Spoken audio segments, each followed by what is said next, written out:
সেই কথা বললে যেন আমার মৃত্যু হয়, তাতে আমার আপত্তি নেই। কিন্তু আমি একটা ইসলামের বিপক্ষে কথা নিয়ে আমি নাইমা, তারপর অসুবিধা করবো। এই বছর আপনাদের বলি, আপনারা দৃষ্টি রাখবেন, আপনারা তো আলেম ওলামা, আপনারা অনেক বেশি জানেন, সত্যি জানেন। এটা কিন্তু আপনাকে বলার জন্য বলছি না, সত্যি আপনারা সেই জ্ঞানী মানুষ যারা আল্লাহর কাছাকাছি আছেন বা মানুষকে 10টা মানুষকে বলেন। এই বছর আপনারা খেয়াল রাখবেন, এই বছর মুসলমানদের যে পরিমাণ ক্ষতি হবে, মানে আমি বিএনপি করি বা কেউ দাঁড়িয়ে লাগার, কেউ নৌকো করে, কেউ এটা করে এটা করে, সেটা না। মুসলমানদের যে পরিমাণ ক্ষতি হবে পৃথিবীর এই বাংলাদেশ হওয়ার পরে, মুসলমানদের এত বড় ক্ষতি আর কখন হয়নি, এই হবে।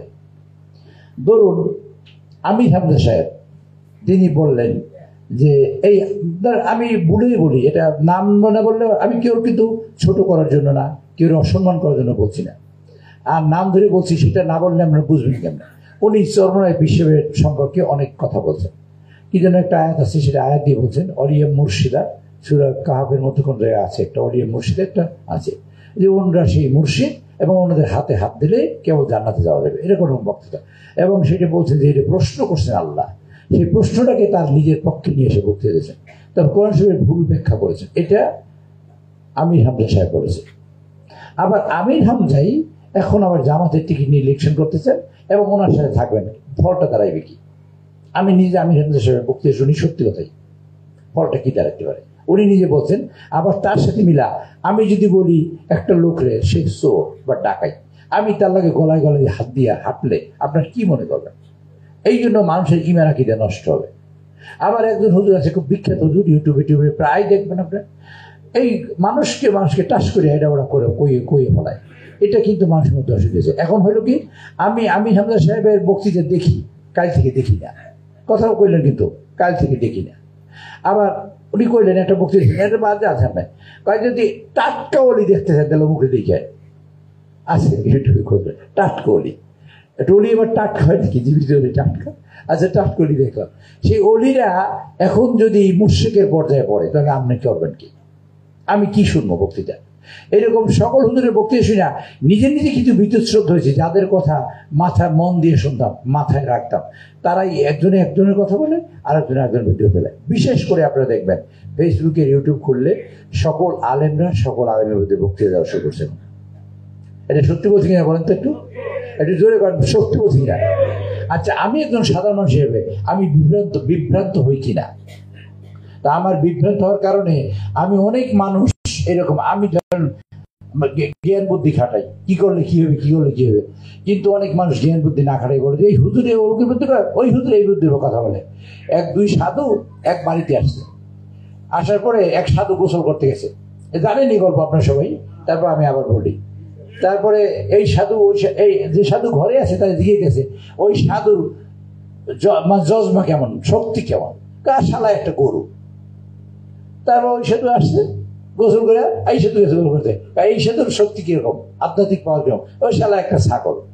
দুপুর সময় একজনে খাইতেছে খড়, যে গরু তারে খড় খাইতে দিয়েছে, কিছু ভুসি দিয়ে দিয়েছে, আর যে ছাগল তারে কয়েকটা কাঠা মজাই দিয়ে দিয়েছে, খাইতে পারছে। কি এগুলো? আপনারাই তো কইছেন একজন গরু একজন ছাগল, আপনারা নিজেরাই কইছেন। তো এই পরিস্থিতি হয়ে যাইতেছে, আপনার এটা কিন্তু সজাগ থাকতে হবে খুব সিরিয়াসলি, এটা একটা পয়েন্ট। দ্বিতীয় পয়েন্ট হলো, কোনো কারণে আমাদের রেশারেশির কারণে 5 তারিখের পরে, 5 আগস্ট পরে একটা শৈরিনী, একটা মাফিয়া সরকারকে হঠাৎ হয়েছে, তখন আমরা সব ঐক্যবদ্ধ ছিলাম। ঐক্যবদ্ধ থাকার পর আমরা ফাটল সৃষ্টি করছি কেন নিজেদের মধ্যে? তাই সে তো বলছেন আমরা একটা জাতীয় সরকার করবো, সবাই মিলে করবে। এই ঘর হাজিনা ভেঙে চলে গেছে, এই ঘরে 4টে খুঁটি, একটা আপনি লই টান দিলেন, আমি একটু লই গেলাম, আরেকজন লই গেলে ঘর হবে জীবনে? ছোট্ট দেশ, গরিবের দেশ। আপনাদের এখানে যারা আসেন না, একটা কথা আপনাদের বলতেছে, সেটা সত্যি কথাই। যত কথাই বলি না কেন, যত কথা আমরা বলি না কেন, দিনের শেষে আমার খাবারের পয়সা লাগবে, দিনের শেষে কাপড় কেনার পয়সা লাগবে, দিনের শেষে আমার সন্তানের শিক্ষার জন্য পয়সা লাগবে, দিন শেষে আমার স্ত্রী মায়ের জন্য ঔষধ বা কাপড়ের পয়সা লাগবেই লাগবে। যে যত কথা বলি সব কথা, এইখানে অনেকে বলবেন যে আমাদের ইমাম মুয়াজ্জিনদের সম্পর্কে পার্লামেন্টে আপনি বললেন, আমি ইনশাল্লাহ বলবো বিএনপি গভর্নমেন্ট আসলে এটা আমরা এটা জাতীয়করণ করবো ইনশাল্লাহ, এটা আমরা বললে একটা অ্যাডভান্স, আমরা আলহামদুলিল্লাহ বলতে পারেন, আমরা করার চেষ্টা করবো। এই ব্যাপারে আমি তার সাথে কথা বলছি অলরেডি। আমরা বলছি আপনাদের সব ছেলেরা আমাদের এমপি সাহেব 3টা গাড়ি ছিল স্টিকার মারা গাড়ি নিয়ে এইখান থেকে রাস্তাতে গেছে আন্ত ইয়াবা। আর এইখান থেকে যত ট্রলার যাইতো সেই ট্রলারে ফেন্সিল পার করতো আমাকে এমপি সাহেব, আমাকে রিমন সাহেব। এক কর্নেল মেহেদি টেলিভিশনে আছে, আপনার দেখতে চাইলে একদিন দেখাবো, এখন দেখতে চাইলে এখন দেখাতে পারি, ইউটিউবে আছে। সে এই ধরতে চাইছিল, ধরতে পারে না, তার কাছে তার বিরুদ্ধে এখন প্রায় 40 কোটি টাকার মামলা হয়েছে রিমনের বিরুদ্ধে। ধরেন কথা তুই এই ধর বল 500 কাটা এত জমি, আমি এখনো তো জমি নেই না। আমি এখনো মনে করি, আমি একটা খুব খুলে বলি, একদম অন্তর দিয়ে কথা বলি, আমি নতুন শার্ট বানাইতে চাই না। কারণ আমি যে শার্ট আছে এই গায়ে দিয়ে মারা যাবো কিনা, মানে মরতে পারবো না সেই সময় আমার আছে কিনা আমি জানি না, এই জন্য নতুন শার্ট বানাই না। কিন্তু সত্যি কথাই, একদম সত্যি কথা, আমার অনেক শার্ট আছে, অনেক পাঞ্জাবি আছে, আসি ঘরে, আমি পুরানটাই করি, নতুন তো আমি এখন আর বানাইছি না। শুধু নতুনের মধ্যে আমি জুতো কিনি, জুতো ছেড়ে গেলে হাঁটা যায় না, জুতো কিনি। আর ওইসব কাপড় চোপড় পুরান হলে আর কিনি না, একবারে পুরান হয়ে কিনে গেলাম কিনি না। কারণ আমি বাঁচবো কিনা আমি জানি না, আমি এইরকম কিন্তু মনে রাখি সবসময়।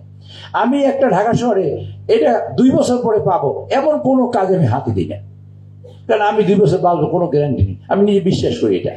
সেই কারণে এখন যা পাই এটা কিনতে পারি, এখন আমি এটা এখন কিনতেছি। আমি আজকে বিশ্বাস করি, গতকালকে তো বিশ্বাস করতেই হবে, হয়ে গেছে। ভবিষ্যতে আল্লাহ যদি আমার কপালে রাখে, রিজিকে যদি রাখে, তাহলে আমি কিনবো, নাহলে কিনবো না। পারবো কিনা জানি না, আজকের এই মুহূর্ত মতো বাইচে আছি, এই মুহূর্ত মতো আমি করতে চাই, এটা হলো আমার ইচ্ছা। এটা আমি বলছি এই কারণে যে আপনাদের সকল মানুষেরই টাকা ছাড়া কেউ চলে না। এইখানে আমার হুজুরে যারা বসে আছেন মাথায় টুপি, আপনাদের একটা কথা বলি আপনাদের, এই দেশে স্কুলের বেতন, মাদ্রাসার বেতন 100% করছে বেগম খালেদা জিয়া, করছেন খালি